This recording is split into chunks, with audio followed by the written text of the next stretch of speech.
Soeharto peras konglomerat Taipan, bantah telak pernyataan Tengku Zul. Ditulis oleh Niha Alif.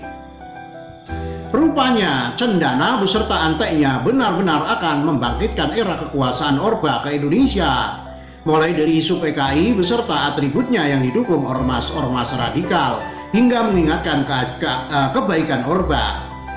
Antek cendana seperti Tengku Zulkarnain tak henti menjilat majikannya, apalagi hari ini bertepatan dengan ulang tahun Soeharto. Dengan menutup fakta sejarah, ia mencoba mempoles wajah seram pujaannya.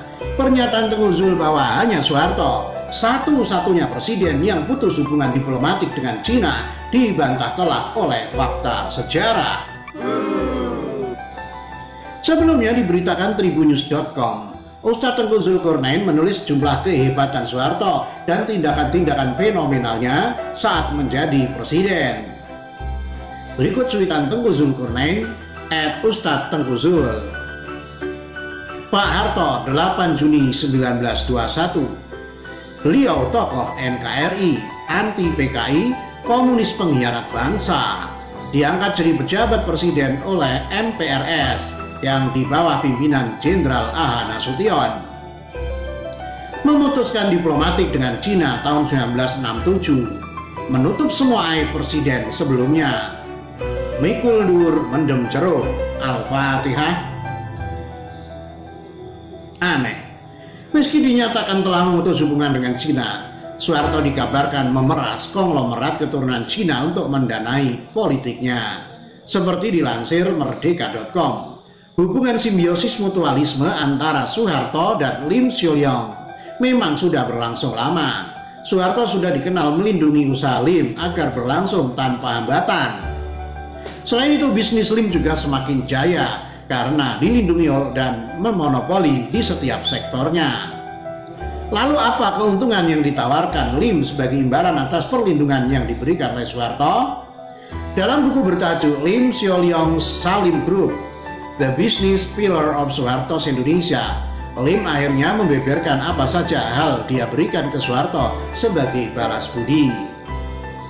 Dalam buku itu Lim menyebutkan bahwa dia memberikan sebagian saham perusahaan-perusahaannya kepada keluarga Soeharto. Di antaranya adalah 30% saham Bank Sentral Asia atau BCA yang dia berikan kepada dua anak tertua Soeharto, Siti Hadiati Rukmana dan Sigit Hardjojo Sudanto. Selain itu, sepupu Soeharto, Sudi Wikatmono, juga mendapat manisnya hubungan keduanya, yaitu dengan menjadi penghubung Lim dengan rekanan bisnisnya dari Cina.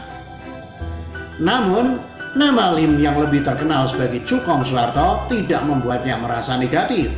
Malah, dalam wawancaranya dengan penulis buku tersebut, Nancy Ching dan Richard Forst, di tahun 2006, Lim mengakui bahwa dia memang masuk dalam kroni keluarga Soeharto.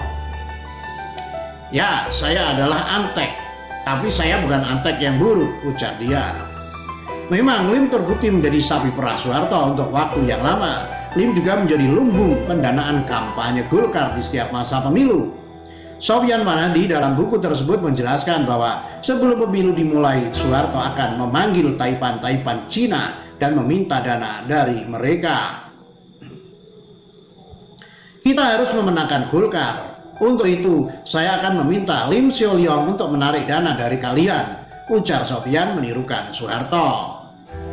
Untuk jumlah dananya, ujar Sofyan, akan ditentukan oleh Lim sebab Lim tahu jumlah harta masing-masing Taipan tersebut dan mereka pengusaha Cina tidak berani menolak untuk memberikan dana itu, imbus Sofyan. Fakta sejarah ini jelas membantah telak pernyataan rasis Tengku Zul. Faktanya, Soeharto yang dianggap menolak ideologi komunis Cina tapi masih ngemis harta bahkan memeras pengusaha Taipan di Indonesia. Ini sama saja bohong. Justru karena kemesraan buta Soeharto dan Amerika Serikat waktu itu, ladang emas kita di Papua diambil secara legal. Untungnya Tuhan mengirim Jokowi untuk membalik keadaan. Saham mayoritas Freeport akhirnya kembali ke Ibu Pertiwi dan dikembalikan sebagian besar untuk Papua dan Papua Barat. Justru Cina yang ditolak Soeharto kini jadi pahlawan devisa negara. kerjasama dengan Cina untuk mengolah nikel menjadi ferronikel atau baterai lithium yang nilainya puluhan ribu dolar lebih besar membawa banyak kemajuan bagi bangsa. Cina juga taat aturan untuk membangun smelter dan memberi saham mayoritas untuk Indonesia, tidak seperti Freeport. Justru era Orde mengingatkan kita bagaimana negara ini ditindas oleh bangsa sendiri. Indonesia dengan kekayaan alam melimpah ruah hanya bisa dinikmati segelintir orang. Cendana dan anteknya hanya memperkaya diri saat banyak rakyat harus puas hanya menjadi buruh biasa. Beda jauh dengan era Jokowi di mana infrastruktur dibangun pesat. Semua fasilitas dan teknologi dikembangkan termasuk sumber daya alam. Aturan untuk memudahkan investasi juga untuk memudahkan rakyat agar bisa menjadi pengusaha, tak lagi sekedar buruh. Kita harusnya bersyukur hidup di era Jokowi dengan segala keterbukaannya. Dia adalah pemimpin yang dikirim Tuhan untuk menyelamatkan bangsa ini dari keterpurukan. Siapapun negara yang membawa kemajuan bagi Indonesia akan dipersilahkan. Begitu juga sebaliknya, yang menghambat akan dihempaskan. Saat ini semua orang berpikir jauh mengenai teknologi dan persaingan pasar global. Hanya cendana dan anteknya yang membawa isu komunis untuk kepentingan mereka sendiri. Begitulah kura-kura, ditulis oleh Nia Alif, dilansir dari siwet.com.